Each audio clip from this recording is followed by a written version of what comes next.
Hello friends, उम्मीद है आप सब लोग अच्छे होंगे। तो आज हम लोग क्रिस्टल सिस्टम एंड इंट्रोडक्शन देखेंगे मिलर एंड डिसिस का। तो इसमें सबसे पहले क्रिस्टल सिस्टम से स्टार्ट करते हैं। ये आपने शायद पहले क्लासेस में पढ़ा भी होगा या फिर 12th में पढ़ा होगा इसके बारे में कुछ ना कुछ। तो बेसिकली क्रिस्टल सिस्टम में जो यूनिट सेल आपका जो होता है, unit cell which is the basic building block of crystal. एक क्रिस्टल जो रिपीट कर करके जो है आपका पूरा क्रिस्टल बन सकता है। तो यूनिट सेल की जो ज्योमेट्री है उसको हम लोग जो है 6 पैरामीटर से डिफाइन कर सकते हैं। 3 आर योर एजेस लेंथ, ये ABC, यानी जो x डायरेक्शन में जो दिख रहा है वो आपका A, और y डायरेक्शन में दिख रहा है वो B, और z डायरेक्शन में जो दिख रहा है C। ठीक। अब इसमें आप ऐसा भी कर सकते हैं कि x को इस तरफ बना ले, y को इस तरफ बना ले, वो या फिर z को किसी इस तरफ बना ले, उस तरफ बना ले। तो ये चीज़ आप कर सकते हैं, कोई उसमें प्रॉब्लम नहीं है। सबसे पहली चीज़ तो ये ABC आपके क्या है, एज लेंथ है, और ये alpha beta gamma, angle between your x axis and y axis your gamma, okay, and angle between your y and z is your alpha. ठीक। तो these are the 6 lattice parameter. इनको lattice parameter या फिर lattice constants भी बोलते हैं। ठीक, lattice parameter या लैटिस कांस्टेंट्स बोलते हैं इन सब। तो ये एंगल है अल्फा बीटा गामा और एंगल, इनको इंटरएक्सियल एंगल्स बोलते हैं। और ये ABC जो है आपकी 3 एजेस लेंथ है। ठीक। तो इनके जो वेरिएशंस हैं, जो अल्फा बीटा गामा और XY ABC के जो वेरिएशंस हैं, उनके अकॉर्डिंग जो है हमारे पास 7 टाइप ऑफ क्रिस्टल सिस्टम्स आते हैं। यानी ये जो डायमेंशंस है, अगर तीनों के डायमेंशन सेम रही, A equal to B equal to C रहा, और alpha equal to beta equal to gamma equal to 90 degree रहा, तो ये जो हमारा क्यूबिक टाइप का बनेगा। ठीक। तो इस तरह से हमारे पास जो है 7 क्रिस्टल सिस्टम्स है। देखिए, आपके दिमाग में आ सकता है कि सर ये 7 ही क्यों है। ठीक है, एक्चुअली ये ब्रेवाइस नाम के एक साइंटिस्ट हैं, उन्होंने काफ़ी ज्योमेट्री का यूज़ करने के बाद में, प्योर ज्योमेट्री का यूज़ करने के बाद में ये चीज़ पता लगा कि ये ही पॉसिबल है। और अभी भी हमें इतनों के बारे में पता है। तो बेसिकली ये एक ज्योमेट्रिकल कॉन्सेप्ट, सबसे पहली चीज़ ज्योमेट्री से बनाई गई चीज़ें। और मतलब ये आपको आपके दिमाग में ये आ रहा है कि सर ये अगर मैं इसको दोनों को इस तरह से कर दूं कि उस तरह से, नहीं, ये सिर्फ 7 ही पॉसिबल है। ठीक। सबसे पहली चीज़ तो ये मतलब आपको एक तरीके से यही पॉसिबल है, ज्योमेट्री भी यही कहती है। ठीक। तो मतलब साइंटिस्ट ने करा है और पहले भी देखा गया है, तो यही पॉसिबल है। इनमें कुछ वेरिएशंस होते हैं। तो बेसिकली ये 7 टाइप ऑफ क्रिस्टल सिस्टम है। क्रिस्टल सिस्टम का मतलब ये सबसे पहला क्यूबिक है, इंपॉर्टेंट है। A equal to B equal to C, यानी जो तीनों डायमेंशन है वो बराबर है। Alpha equal to beta equal to gamma equal to 90 degree. ऐसे टेट्रागोनल है, A इक्वल टू B है, यानी जो A है वो B के बराबर है लेकिन C के बराबर नहीं है। ठीक। और अल्फा बीटा गामा जो 90 डिग्री है। ठीक। यानी 2 डायमेंशन बराबर है, तीसरी डायमेंशन बराबर नहीं है। और जो तीनों एंगल वो 90 डिग्री है। तो बेसिकली एक तरह के रेक्टेंगुलर जो है 3D रेक्टेंगुलर फॉर्म में। तीसरा जो है आपका ऑर्थोरोम्बिक है, जिसमें तीनों डायमेंशन नहीं बराबर नहीं है लेकिन तीनों का एंगल 90 डिग्री। ठीक।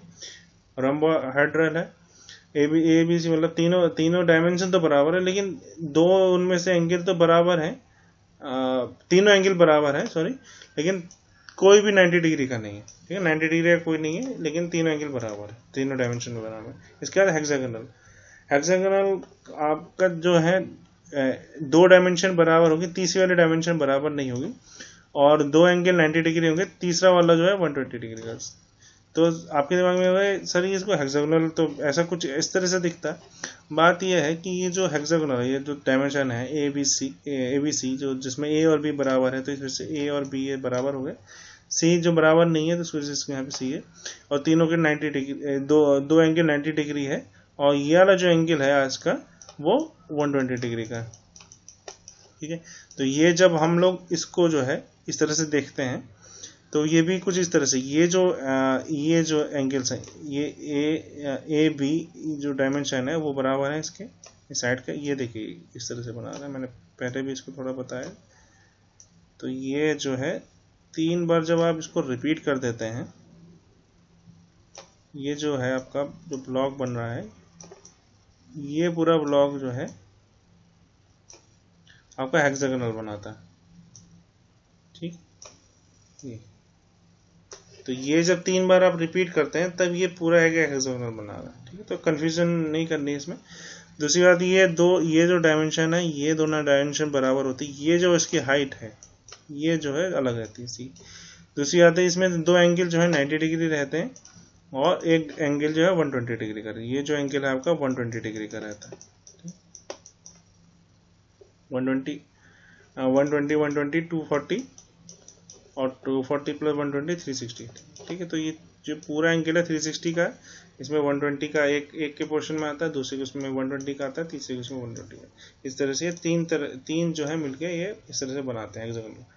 इसके बाद है मोनोक्लिनिक है, जिसमें तीनों डायमेंशन बराबर नहीं है और 2 एंगल जो है 90 के बराबर है, लेकिन तीसरा जो है 90 के बराबर नहीं है। इन तीनों के बराबर ही नहीं है, दोनों के बराबर नहीं है, अल्फा बीटा गामा के बराबर। लास्ट है हमारा ट्राइक्लिनिक, इसमें ये तीनों डायमेंशन बराबर नहीं है, कोई भी 90 डिग्री के बराबर नहीं है और ना ही सेम है।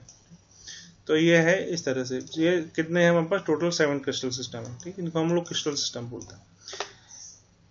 तो इसके बेस पे हमारे पास जो गेट में क्वेश्चन, सॉरी आईएएस में एक क्वेश्चन आया है फॉर रोम्बोहेड्रल। बड़ा इजी क्वेश्चन है। For rhombohedral space lattice which one of the following is correct. ठीक, alpha equal to beta equal to gamma equal to 9।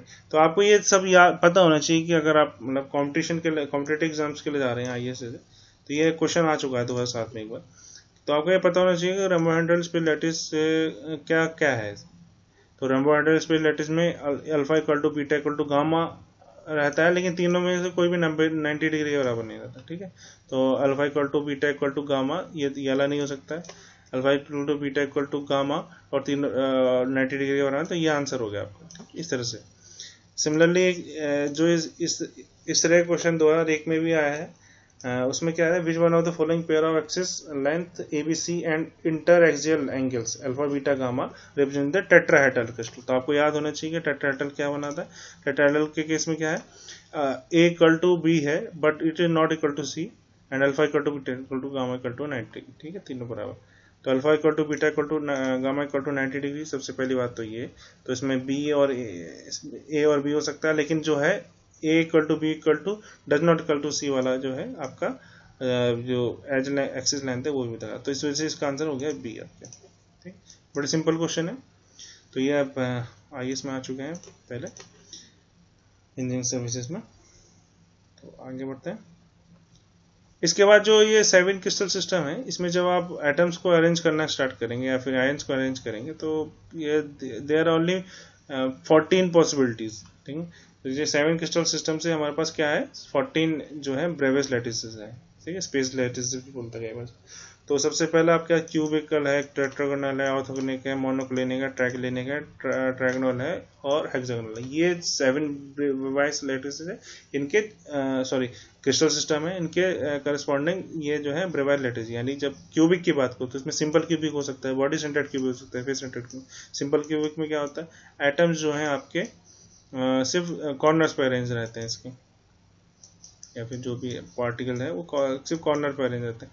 Face and body centred में corner के साथ में सेंटर बिल्कुल उसके बॉडी के सेंटर में भी रहता है। फेस सेंटर्ड वाले केस में क्या है, इसके जो कॉर्नर्स हैं वो तो रहते ही हैं, कॉर्नर्स तो रहते ही हैं, साथ में इसमें इसके जो 6 फेसेस हैं इस क्यूब के, और जो भी है उसके जो है उस पे भी रहता है, फेस पे भी रहता है। ठीक है, तो 6 इस तरह से है। तो ये हुआ फेस सेंटर्ड। तो क्यूबिक वाले केस में आपके 3 तरह के होते हैं। टेट्रागोनल में खाली 2 पॉसिबल है, सिंपल एंड बॉडी सेंटर्ड। इसके अलावा ऑर्थोरोम्बिक में सिंपल है, बॉडी सेंटर्ड है, फेस सेंटर्ड है। इसके अलावा एक बेस सेंटर्ड है। बेस सेंटर्ड में क्या है, देखिए ये सिमिलर है आपका फेस सेंटर्ड की तरह, लेकिन इसमें क्या है कि बेस सेंटर्ड में क्या होता है कि ये जो आपका है इसके कॉर्नर्स पे होंगे, ठीक। फेस सेंटर्ड में सारे फेसेस पे रहते हैं, लेकिन इस बेस सेंटर्ड में इसके अपर फेस और खाली लोअर फेस में होता है, बस दो ही जगह होता है। तो ये है आपका बेस सेंटर्ड। बाकी इसमें सिंपल है या तो बेस सेंटर्ड है। तो चार तरह की पॉसिबिलिटीज है इसमें। सिंपल हो सकता है, बेस होता है, बॉडी सेंटर्ड होता है, बेस सेंटर्ड। ये चारों के चारों साल खाली ऑर्थोरोम्बिक में मिलते हैं, ठीक। तो इस तरह से ये ब्रेवाइज लैटिस आपके 14 टाइप्स के। चलिए, इसके बाद जो है relation between atomic radiation and lattice quantum, जो आपने पहले भी कभी पढ़ा भी होगा इसके बारे में। तो सिंपल क्यूबिक के केस में इक्वल टू 2r रहता है। कि कैसे रहता है? क्योंकि सिंपल क्यूबिक वाले केस के लिए ये जो एटम जो है सिर्फ कॉर्नर्स पे अरेंज है इसके, ठीक। ये कॉर्नर्स पे अरेंज है, तो इस तरह से टच कर रहा होता है। तो ये जो डायमेंशन है, अगर मैं इसका एक फेस ले लूँ, ये खाली इसके कॉर्नर पे अरेंज है, खाली इसका एक फेस ले लूँ मैं, ये फ्रंट फेस ले लूँ अगर मैं इसका, तो ये फ्रंट फेस को मैं इस तरह से दिखाऊं अगर यहाँ पे, तो ये फ्रंट फेस। तो ये जो ये डायमेंशन है वो ए है, ये भी ए होगी, क्योंकि क्यूबिक है इसलिए सारे डायमेंशन बराबर रहेंगे। क्यूबिक के केस में A equal to B equal to C होता है और alpha equal to beta equal to gamma equal to 90 degree, ठीक। तो ये सारे डायमेंशन बराबर होंगे। तो इसमें ये जो है वो 2r के बराबर, रेडियस के बराबर जो है इसके हैं। तो ए जो ए की डायमेंशन है वो आपके 2r के बराबर होगी। तो ये जो है सिंपल क्यूबिक के केस में ये रिलेशन आता है इक्वल टू 2r का, ठीक। दूसरा जो है बॉडी सेंटर्ड क्यूबिक वाले केस में, बॉडी सेंटर्ड में क्या होता है, आपके जो क्यूब है, बॉडी क्यूबिक स्ट्रक्चर है, उसके सारे के सारे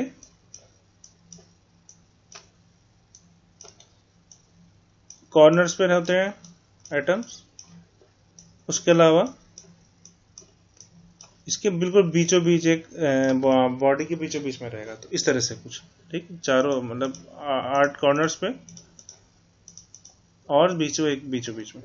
तो ये जो इसका डायमेंशन कैसे निकालेंगे, देखिए ये जो डायगोनल, ये इस एक इसको देखिएगा एक बार, ये इस कॉर्नर से अगर मैं इस कॉर्नर तक लाइन खींचूं, ठीक। फिर से डायग्राम बना रहा हूं। एक अगर ये क्यूब है आपके पास,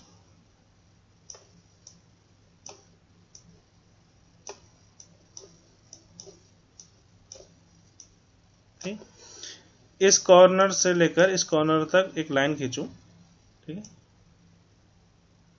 तो ये अगर ए है, ये बी है, ये सी है, ये डी है, ठीक। तो इस वाले केस में क्या है, ये जो ट्राइंगल है ए बी और ये अगर मैं इसको ऐसे कुछ, ठीक। तो ये जो ट्राइंगल है ए बी डी, इसमें मुझे ए डी की वैल्यू पता लगानी। उससे पहले मुझे अगर ये पता लगाना है, पाइथागोरस थ्योरम लगानी पड़ेगी। पाइथागोरस थ्योरम लगाने से पहले मुझे ये जो बी डी है वो पता होना चाहिए, क्योंकि ए बी तो मेरा ए है, क्योंकि वो साइड ऑफ द क्यूब के बराबर है। तो ये आपका ए हो जाएगा। ये जो डायमेंशन है वो कैसे निकालेंगे आप, वो डायमेंशन निकालेंगे by using this and this, क्योंकि ये भी एक ट्रायंगल बनाएगा और ये इसका हाइपोटेन्यूज बनेगा। तो ये ए डायमेंशन, ये ए डायमेंशन, क्योंकि ये 90 डिग्री का है, क्यूबिक केस है। तो ये जो है ये कितना आएगा आपका, ये आएगा आपका ए स्क्वायर प्लस ए स्क्वायर का अंडर रूट, यानी √2a, ठीक। और इस वाले के लिए कितना निकलेगा, ये निकलेगा √2a का होल स्क्वायर प्लस ए स्क्वायर का अंडर रूट, क्या रहेगा आपका 80, ठीक। तो ये कितना आएगा लगभग, ये आएगा आपका 80 का स्क्वायर, हाँ। ये आएगा आपका ये 2a square plus a square, ठीक है। तो ये आएगा आपका a आएगा और ये √3 आएगा, √3 इक्वल टू 80। 80 किसके बराबर है आपके, इसके अलावा 80 is going to B equal to your 4r, ठीक। क्यों, क्योंकि ये इस साइड से लेकर ये एक सर्किल का रेडियस इस वजह से आए, इस वाले के जो कॉर्नर पे होगा, फिर से बना दे रहा हूँ, एंड इसको याद रखिएगा AD इक्वल टू √3a, ये बराबर आया हमारा। तो ये जो इस तरह से देखें, जो ये कॉर्नर में है, ये वाला जो वो है आपके पास एटम, और इस वाले एटम के बीच में ये जो पूरा एटम है उसका जो रेडियस है वो 2a के बराबर होगा, और इस वाले की वजह से जो कॉर्नर में ये वाला जो आइटम है उसकी वजह से आर आ रहा होगा, और ये जो साइड ये वाला जो है आइटम उसकी वजह से आर के बराबर आ रहा। तो टोटल रेडियस आपका ये कितने, ये जो बीच वाला है वो होगा आपका 2r के बराबर। ठीक, ये वाला जो है एक जो पीछे साइड में उसकी वजह से रेडियस कितना आ रहा होगा इस क्यूब के अंदर, वो आ रहा होगा r के बराबर, और ये इस वाली जो साइड में उसके रेडियस आ रहा होगा r। तो टोटल रेडियस 4r के बराबर है। तो 4r इक्वल टू कितना है, √3a के बराबर है। ठीक, तो इसके करस्पॉन्डिंग a की वैल्यू क्या आएगी, 4/√3। तो इस तरह से हम लोग निकालते हैं बेस सेंटर्ड क्यूबिक में जो a है, यानी जो साइड का रिलेशन है with respect to atomic radius, वो ये है a equal to 4r/√3। Face centred cubic के केस में, फेस सेंटर्ड में क्या होता है, ये जो सिंपल क्यूबिक की तरह इसमें सबसे कॉर्नर्स पे रहते हैं, कॉर्नर्स पे एटम रहते हैं,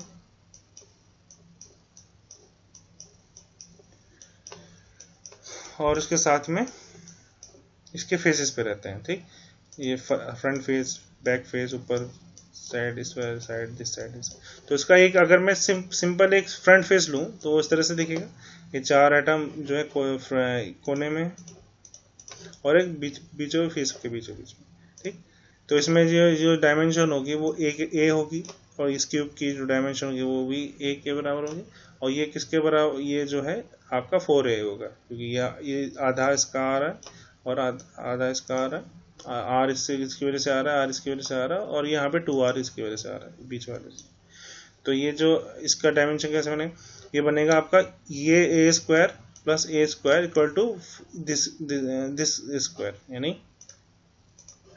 यानी इसमें bc² plus 8c² equal to ab²। ठीक, तो ab² अगर मैं देखूं इक्वल टू कितना होगा, ये bc² प्लस ac² के बराबर होता है। और bc की वैल्यू कितनी है आपके, a है, डायमेंशन क्यूबिक है, और ac की वैल्यू कितनी a है, तो ये हो जाएगा a² प्लस a² यानी 2a² हो गया। ठीक, 2a² इक्वल टू ab² कितना है, ab कितना है, 4r के बराबर है, तो 4r का होल स्क्वायर।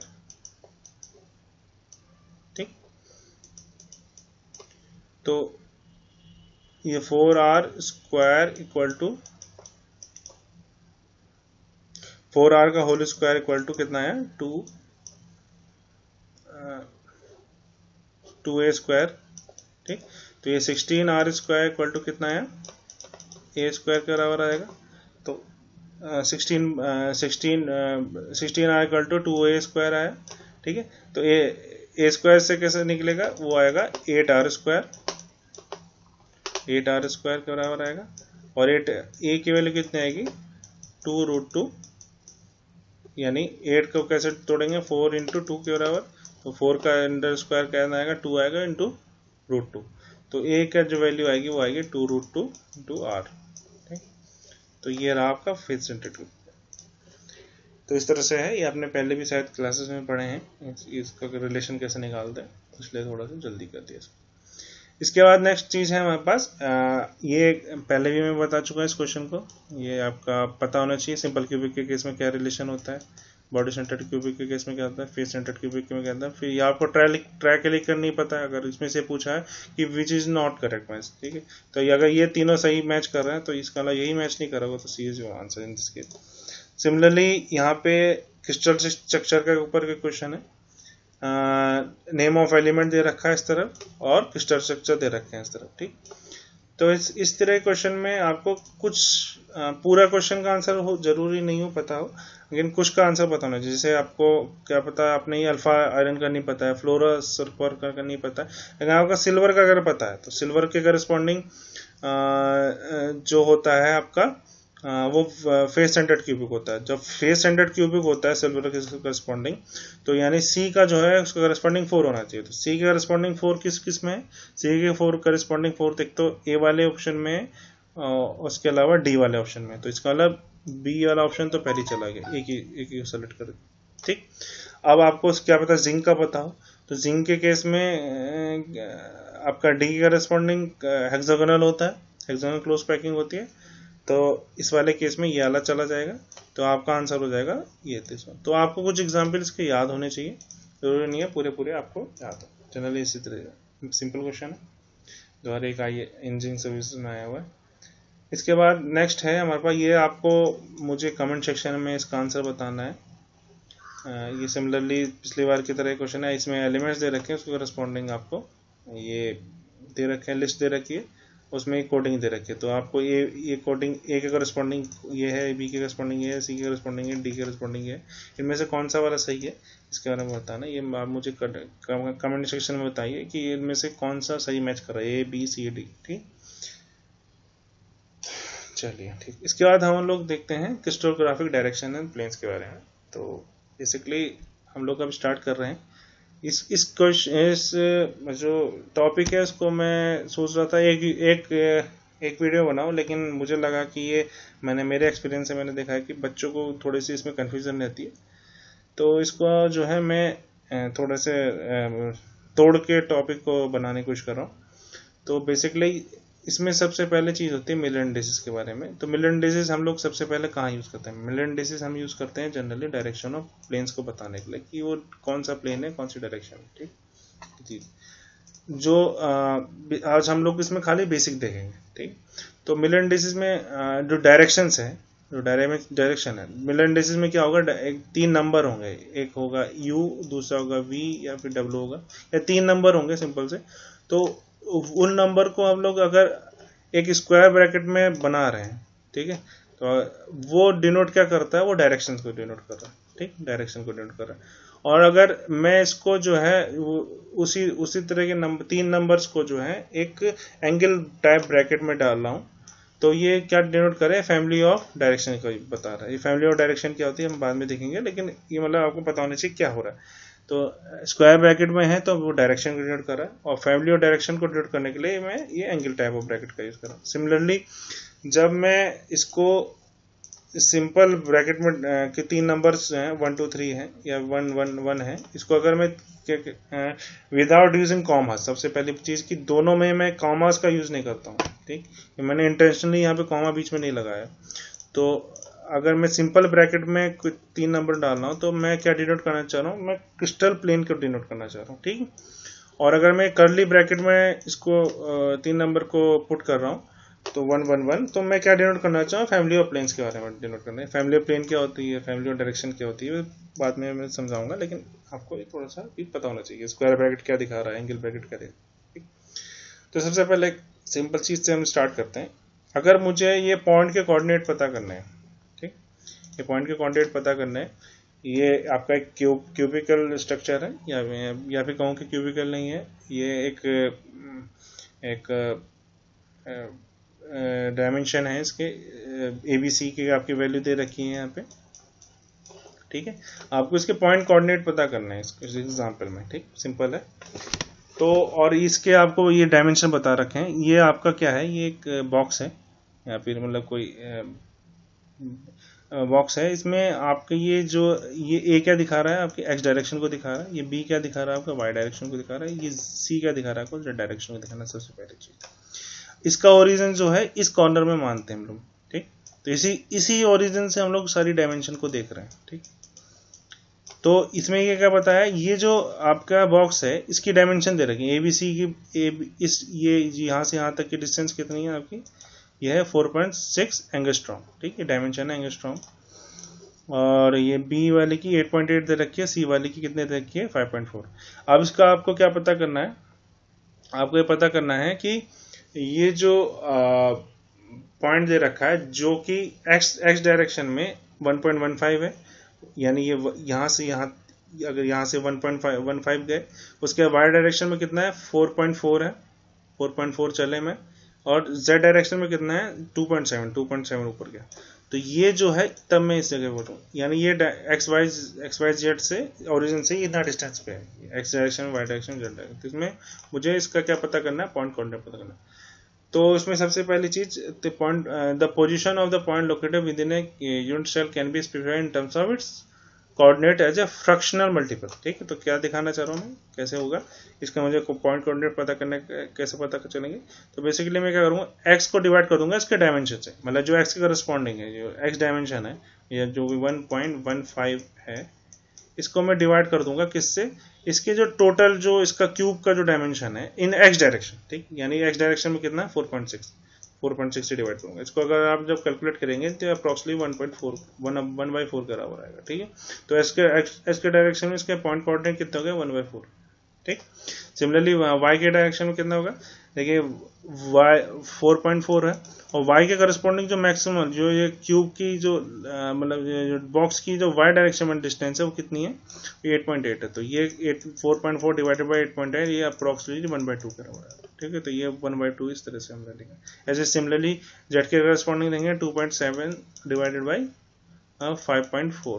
ठीक, तो ये आएगा आपका 1/2। तो ये भी इसके करस्पॉन्डिंग 1/2। ये अब आपका पॉइंट कोऑर्डिनेट बना है, सिंपल है। पॉइंट कोऑर्डिनेट के लिए बहुत सिंपल है, हम इसको इसी कॉन्सेप्ट को धीरे धीरे करके डायरेक्शन और आपके प्लेन्स के लिए बनाएंगे। ठीक, सिमिलरली एक और क्वेश्चन करके देखते हैं हम लोग। इस वाले केस में देखिए क्या है, इस वाले केस में बताना है कि इसका जो पॉइंट कोऑर्डिनेट फाइंड करना है, और ये लगभग इसके मिडवे पे है, इस वाली जो लाइन इस वाले साइड है इसके बीचों बीच में है ये पॉइंट। ठीक, तो कैसे होगा ये, सबसे पहली चीज ये अगर मैं ए मान रहा हूँ, इसको मैं बी डायमेंशन वाई डायरेक्शन में, ये एक्स डायरेक्शन है इसकी, ठीक, ये वाई डायरेक्शन है इसकी, और ये है आपकी जेड डायरेक्शन है। इसको चेंज भी कर सकते हैं, लेकिन ये ए बी सी जो है एक्स, इसको एक्स के करस्पॉन्डिंग, वाई के करस्पॉन्डिंग, जेड के करस्पॉन्डिंग। ठीक, ये बीचों बीच में है इसके। तो इसकी पहले ये ओरिजिन है, इससे डिस्टेंस पता करनी है। ठीक, सबसे पहले तो ये एक्स में तो पूरा चला होगा। ठीक, इसके अलावा ये जेड में पूरा चला होगा, और वाई डायरेक्शन में देखिए इस तरह से एक्स यहाँ पे, वाई यहाँ है, जेड ऊपर की तरफ है। ठीक, तो ये एक्स डायरेक्शन में पूरा चला होगा, वाई जेड डायरेक्शन में पूरा साइड चला होगा, वाई डायरेक्शन में जो है आधा चला होगा। ठीक है, तो इसका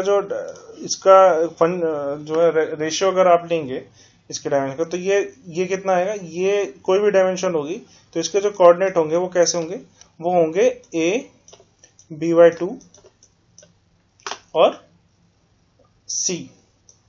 ठीक, इस तरह से होंगे। आप इसको जब डिवाइड करेंगे इससे, ये किसके कोऑर्डिनेट हो गए a b/2 एंड c, तो इसको जब आप डिवाइड करेंगे तो पहले वाला जो निकालेंगे तो वो आएगा a डिवाइडेड बाई a, तो ये आ जाएगा 1। ठीक है, ये आएगा 1। Similarly b/2 divided by b करेंगे तो आ जाएगा 1/2 के बराबर। ठीक, और similarly c divided by c करेंगे आ जाएगा 1। तो इस तरह से आप इसका पॉइंट कोऑर्डिनेट निकाल सकते हैं। कंफ्यूजन हो सकती है, धीरे धीरे करके आपको ये चीज समझ में आ जाएगी, ऐसी कोई दिक्कत नहीं। सिमिलरली मेरा एक क्वेश्चन है, वैसे तो इस